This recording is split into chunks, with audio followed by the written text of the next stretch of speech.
पिछले 72 सालों में हर एक कश्मीरी बच्चा एक जेल में पैदा हुआ, कहता हुआ हक जानवरों की दुनिया में हक इंसानों के भूले। दुनिया वाले चुप बैठे हैं, जालिम की रस्सी खोले। है जुर्म मेरा पैदा होना, तो जुर्म किया है मैंने। क्या जिंदगी मैंने जी होगी, बस जुल्म सहा है मैंने।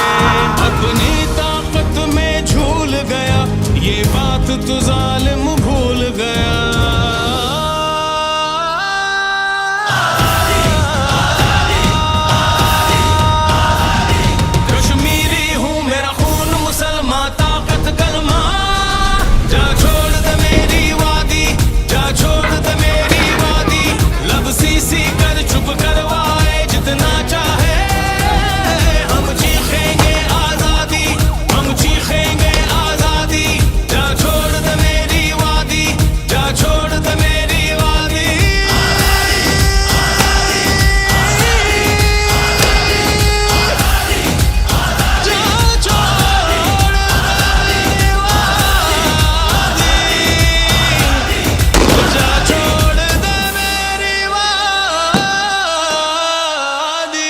कब तक रखोगे हमको तुम इन बंदूकों के पहरे में? क्यों अपना झूठ छुपाने को सच रखा है अंधेरे में? पहले आज़ाद सुनाती है, फिर एक ही बात सिखाती है। माएँ आजादी का मतलब हमें गोद से ही समझाती है। मुझे विरसे में एक ख्वाब मिला, जिस खून दिया है मैंने।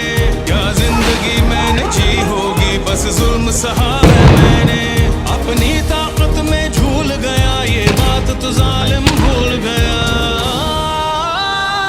कश्मीरी हूँ, मेरा खून मुसलमान, ताकत कलमा। जा छोड़